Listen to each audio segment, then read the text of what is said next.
السلام علیکم ورحمۃ اللہ تعالی وبرکاتہ۔ محترم حضرات، آج میں اپنی تقریر کو حضرت امام حسن مجتبی رضی اللہ تعالی عنہ کے تعلق سے بیان کرنا چاہتا ہوں۔ حضرت امام حسن مجتبی رضی اللہ تعالی عنہ کہ خلافت کے نمایاں امور کیا ہیں، اس تعلق سے بیان کرنا ہے۔ حضرت امام حسن مجتبی رضی اللہ تعالی عنہ کے خلافت کے نمایاں امور، اتنا آپ کو دور ہی نہیں ملا، اتنی لمبی چوڑی آپ کی خلافت نہیں رہی، بس آپ خلیفہ بنتے ہی چند مہینے میں حالات کچھ ایسے ہوتے ہیں کہ آپ خلافت سے دستبرداری فرما دیتے ہیں۔ حضرت امام حسن مجتبی کے دور خلافت میں جو کام ہوئے، اگر ان کاموں پر نظر ڈالا جائے تو سب سے اہم ایک کام نظر آتا ہے۔ وہ کام ایسا کام ہے جو دیگر حکمراں، دیگر بادشاہ، دیگر خلفاء کے کام پر یہ کام بھاری نظر آتا ہے۔ حکمرانوں کا، سلاطینوں کا، عمرا کا جو اپنے دور خلافت و حکومت میں مقصد ہوتا ہے، وہ یہی ہوتا ہے کہ حکومت کو مضبوط کیا جائے، حکومت کو بڑھایا جائے، اس کے دائروں کو بڑھایا جائے۔ اس کے لیے وہ لوگوں میں جو ہے اپنی امیج بنانے کے لیے ایک سے ایک نمایاں کام انجام دیتے رہتے ہیں۔ کبھی جو ہے وہ پولیس اور فوج کی کثرت کی جاتی ہے، کبھی فتوحات جو ہے کی کوشش ہوتی ہے، کبھی دیگر اور کام ہوتے ہیں۔ تو یہی مقصد ہوتا ہے تمام عمرا، تمام حکام کا، کہ اپنی سلطنت کے دائرے کو بڑھایا جائے اور جو ہے لوگوں کے سامنے اپنی امیج اچھی کی جائے۔ لیکن حضرت امام حسن مجتبی نے ایک کام کیا ہے، وہ سلطنت کو مضبوط کرنے کے لیے، حکمرانی کو مضبوط کرنے کے لیے جو دیگر لوگ کرتے ہیں، آپ نے ایک ایسا کام کیا ہے کہ نہ فوج تیار کی اور نہ ہی فتوحات کی کوشش کی، لیکن اپنی جو ہے امیج لوگوں میں ایسی بیٹھا دی، لوگوں کے دلوں کو اس طریقے سے جیتا، لوگوں کے جان و مال، عزت و آبرو کی حفاظت کی اتنی قدر کی کہ اس قدر کی کرنے کی وجہ سے آپ نے حکومت کی جو ہے خلافت کی دستبرداری کر کے اتنی بڑی قربانی دی کہ لوگوں کے جان و مال، عزت و آبرو کی حفاظت آپ کا اولین مقصد رہا۔ اس کے لیے آپ نے خلافت جیسی اہم فریضے کو بھی آپ نے جو ہے اہم مرتبے کو بھی آپ نے قربان کر دیا۔ اور حضرت امام حسن مجتبی نے جب اپنی خلافت سے دستبرداری کی، لوگوں نے آپ کو بڑے بڑے جو ہے اور برے برے القاب سے یاد کیا، لیکن حضرت امام حسن مجتبی کو کبھی یہ کہا جاتا کہ مسلمانوں کے چہرے کو کالا کرنے والا، کبھی یہ کہا جاتا کہ مسلمانوں کو ذلت میں ڈال دینے والا، کبھی یہ کہا جاتا کہ مسلمانوں کے لیے باعث ننگو آر ہیں۔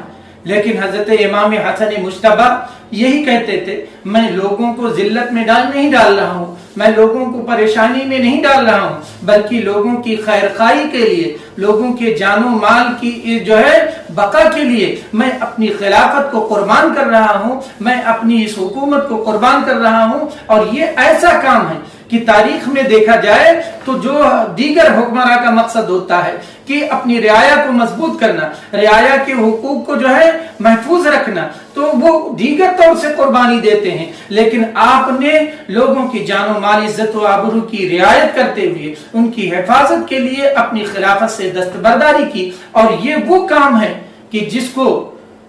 آج 40 سال کے بعد حضرت امام حسن مجتبی انجام دے رہے ہیں۔ لیکن اس کی جو ہے پہلے ہی خبر اللہ کے رسول صلی اللہ علیہ وسلم نے دے دی تھی اور فرمایا تھا کہ میرا یہ بیٹا سید ہے، اللہ تبارک و تعالی اس کے ذریعے مسلمانوں کے دو بڑے گروہ میں، دو بڑے فریق میں صلح فرما دے گا۔ تو یہ حضرت امام حسن مجتبیٰ کا وہ نمایاں کام ہے کہ نہ پہلے تاریخ میں اس طریقے کے جو ہے کا کوئی واقعہ ملتا ہے، نہ بعد کی تاریخ میں۔ لوگ تو خلافت پانے کے لیے، لوگ خلافت پر جو ہے خلافت پر بنے رہنے کے لیے لوگوں کے خون کی کوئی قیمت نہیں سمجھتے، لیکن حضرت امام حسن مجتبیٰ سے جب لوگوں نے کہا کہ آپ جو ہے بزدلی کی وجہ سے چھوڑ رہے ہیں، تو حضرت امام حسن مجتبیٰ اور ان کے تمام چاہنے والوں کی طرف سے یہ اشارتاً جواب ہے کہ ہم اگر بزدلی سے چھوڑتے تو چند لوگ مجھ سے جو ہے بیزار ہوئے تھے، چند لوگ جو ہے میرا ساتھ چھوڑتے، لیکن 40,000 سے زیادہ اور تقریباً پورے عراق کی پوری جو ہے جماعت آپ کے ساتھ تھی۔ آپ نے نہ کوئی بزدلی کی وجہ سے اور نہ ہی کسی جو ہے کم ظرفی کی وجہ سے، بلکہ آپ نے خلافت سے اگر دستبرداری کی ہے تو صرف مسلمانوں کے جان و مال، عزت و آبرو کی وجہ سے۔ حضرت امام حسن مجتبیٰ نے لوگوں کے جان و مال، عزت و آبرو کی اتنی قدر کی ہے، اتنا خیال رکھا ہے کہ جب آپ کو شہید کیا گیا زہر دے کر کے، تو اس وقت آپ نے حضرت ام المومنین عائشہ صدیقہ رضی اللہ تعالی عنہا سے رسول اکرم صلی اللہ علیہ وسلم کے پہلو میں دفن ہونے کی اجازت مانگی اور آپ کو اجازت مل بھی گئی، لیکن حضرت امام حسن مجتبیٰ نے حضرت امام حسین رضی اللہ تعالی عنہ کو بلا کر کے یہ کہا تھا کہ ابھی تو میری زندگی ہے اور ام المومنین نے مجھے اجازت دے دی ہے، لیکن ایسا ہو سکتا ہے کہ یہ میری زندگی، میرا چہرہ، میری موجودگی دیکھ کر کے ان کو جو ہے رحم آ گیا ہو، لیکن جب میں اس دنیا میں نہ رہوں، میری رخصتی ہو جائے، میں اس دنیا سے رخصت ہو جاؤں، تو ایک مرتبہ پھر جو ہے ام المومنین سے اجازت لے لینا کہ پھر وہ کیا سوچتی ہیں۔ اگر وہ بخوشی اجازت دے دیتی ہیں تو مجھے نانا مصطفیٰ کے پہلو میں دفن کر دیا جائے، ورنہ مجھے قبرستان جو ہے جنت البقیع کے قبرستان میں، عام مسلمانوں کے قبرستان میں دفن کر دیا جائے، کیونکہ یہ مجھے اندیشہ ہے کہ بنی امیہ کے لوگ کہیں مزاحمت نہ کریں۔ لیکن اگر بنی امیہ کے لوگ مزاحمت کرتے ہیں اور ٹکراؤ کی صورت پیدا ہوتی ہے تو پھر مجھے جنت البقیع میں ہی دفن کر دیا جائے۔ جب حضرت امام حسن مجتبیٰ کی جو ہے شہادت ہو گئی، آپ کی وفات ہوئی، تو ایک مرتبہ پھر ام المومنین سے اجازت لی گئی۔ ام المومنین نے اسی خوش دلی کے ساتھ اجازت دے دی اور آپ کے جو ہے دفن کی تیاری چل رہی تھی کہ مروان جیسا بدبخت انسان کھڑا ہوتا ہے اور کہتا یہ کیسے ہو سکتا ہے کہ وہ حضرت عثمان کو وہاں دفن نہ کیا گیا اور ان کو دفن کر دیا جائے گا۔ صورت یہ بن گئی تھی کہ ہاشمی اور اموی میں تلواریں اٹھ جاتی۔ اتنے میں حضرت ابو ہریرہ رضی اللہ تعالی عنہ آئے اور آپ کہنے لگے کیا پھر جو ہے صورت پیدا کر دی گئی ہے، حضرت نبی اکرم صلی اللہ علیہ وسلم کے نواسے کو نانا کے پہلو میں دفن کرنے سے روکا جا رہا ہے۔ اور حضرت امام حسن مجتبیٰ کو بلا کر کے انہیں حضرت امام حسین کو بلا کر کے امام حسن مجتبیٰ کی وصیت یاد دلائی۔ اس طریقے سے حضرت امام حسن مجتبیٰ کی یہ وصیت دیکھی جائے تو دفن ہونے کی خواہش نانا مصطفیٰ کے پہلو میں ہے، لیکن اس جو ہے اور آپ کو کوئی روک بھی نہیں سکتا تھا۔ اتنی بڑی جماعت آپ کے ساتھ تھی، آپ کو چاہنے والے اتنے تھے، لیکن آپ کو روکا نہیں جا سکتا تھا۔ کوئی ہمت نہیں تھی کہ آپ کو روک سکتا دفن ہونے میں، لیکن آپ نے یہاں بھی قربانی دی کہ اگر مسلمانوں کے خون پر بنائے، مسلمانوں میں ٹکراؤ کی صورت پیدا ہو جائے تو پھر مجھے نانا کے پہلو میں نہیں بلکہ مجھے جنت البقیع میں مسلمانوں کے قبرستان میں دفن کر دیا جائے۔ یہ حضرت امام حسن مجتبیٰ کی قربانیاں ہیں جو صرف مسلمانوں کی خیر خواہی کے لیے،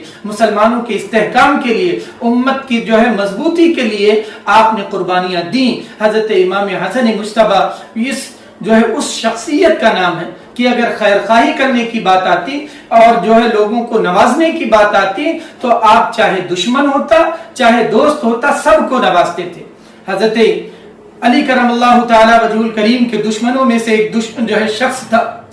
اسے کی سواری اور پیسے کی ضرورت ہوئی، اس نے آبادی میں لوگوں سے جو ہے مانگا، کسی نے آپ اس کو جو ہے نہ دیا، تو کسی نے پتہ حضرت امام حسن مجتبیٰ کا دے دیا۔ حضرت امام حسن مجتبیٰ نے جب جو ہے وہ آپ کے پاس آیا تو آپ نے سواری کا بھی انتظام کیا اور آپ نے جو ہے رقم کا بھی انتظام کیا۔ لوگوں نے کہا یہ تو آپ کے والد حضرت علی کا دشمن ہے، تو آپ نے کہا کیا میں اپنے آپ کو ان جو ہے بدخواہوں کی بد زبانی سے محفوظ نہ رکھوں؟ یعنی اگر ان کے ساتھ خیر خواہی نہیں کرتا ہوں، ان کے ساتھ ان کی دلجوئی نہیں کرتا ہوں، تو یہ میرے لیے جیسے آج ہے کل اس سے اور برے ثابت ہوں گے۔ آج میرے والد محترم کو اور جو ہے مجھے برا کہتے ہیں، اگر ان کے ساتھ خیر خواہی نہ کی گئی تو یہ اور برائی جو ہے کرتے نظر آئیں گے۔ تو حضرت امام حسن مجتبیٰ رضی اللہ تعالیٰ عنہ نے اتنی بڑی قربانی دی کہ مسلمانوں کی خیر خواہی، مسلمانوں کی جو ہے سالمیت، مسلمانوں کی بقا آپ کے مد نظر رہی، اسی لیے آپ نے خلافت جیسی چیز کو بھی قربان کر دیا اور نانا کے پہلو میں دفن ہونے جیسی خواہش اور تمنا اور جو ہے اس جو ہے تمنا کو بھی قربان کر دیا کہ ہم جنت البقیع میں عام قبرستان میں دفن ہونا تو پسند کرتے ہیں، لیکن مسلمانوں کا خون بہ جائے، مسلمانوں میں ٹکراؤ ہو جائے، اسے ہم پسند نہیں کرتے ہیں۔ اللہ تبارک و تعالیٰ کی بارگاہ میں دعا ہے کہ مولا تبارک و تعالی حضرت امام حسن مجتبیٰ کی قبر انور پر رحمت و انوار کی بارش فرمائے اور ان کی سیرت ہم سب کو اپنانے کی توفیق عطا فرمائے۔ استغفر اللہ ربی من کل ذنب و اتوب الیہ۔